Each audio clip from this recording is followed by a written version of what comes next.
बुनियादी सवाल कोर्ट के सामने ये है कि एक जज जो कानूनी तकाजे पूरे किए बगैर अगर इसको हटाया गया हो तो क्या सुप्रीम कोर्ट मामला दोबारा सुप्रीम जुडिशल काउंसिल में भिजवा सकती है। यहाँ पे एक एतराज ये भी उठा कोर्ट प्रोसीडिंग के दौरान कि शौकत सिद्दीकी साहब जो हैं वो 2021 में 62 साल की उम्र मुकम्मल कर चुके हैं। हाई कोर्ट में किसी भी जज की मुद्दत मुलाजमत जो ज़्यादा से ज़्यादा है वो 62 साल है।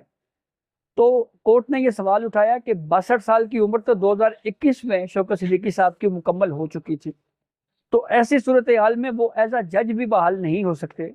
तो अगला वे आउट क्या होगा? क्या उनको सिर्फ पेंशन मराहत बहाल कर दी जाए और जो इनके ऊपर इल्ज़ाम है उस इल्ज़ाम से उनको बरी कर दिया जाए, या इस प्रोसीडिंग को अब मज़ीद भी आगे बढ़ाया जाए? कुछ वकला की जानिब से, जैसे ख्वाजा हारिस साहब, फिर उसके बाद कराची बार कौंसिल के वकील, उनका ये मौक़िफ़ था कि सुप्रीम कोर्ट इसके ऊपर कमीशन बनाए। सुप्रीम कोर्ट ने ये वाज़ेह किया है कि जो कमीशन है वो इंक्वायरी एक्ट 2017 के तहत बनता है और कमीशन बनाने का इख्तियार सुप्रीम कोर्ट को हासिल नहीं है, बल्कि ये इख्तियार दरअसल वफाकी हुकूमत को हासिल है।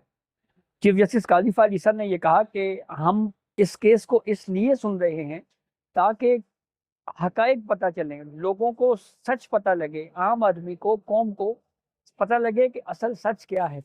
इल्ज़ामात लगाए गए फैज़ हमीद के ऊपर, ब्रिगेडियर इरफान रामे के ऊपर, शौकत अजीज सिद्दीकी ने फिर इल्ज़ाम लगाया उस वक्त के chief justice Islamabad high court Anwar Kansi के ऊपर। तो इन तीनों ने तो उन इल्ज़ामात की नफ़ी कर दी है, इल्ज़ामात की तरदीद कर दी है। तो कोर्ट ये कह रही है कि इस इशू को रिजॉल्व होना चाहिए, ये इसको हवा में नहीं छोड़ देना चाहिए।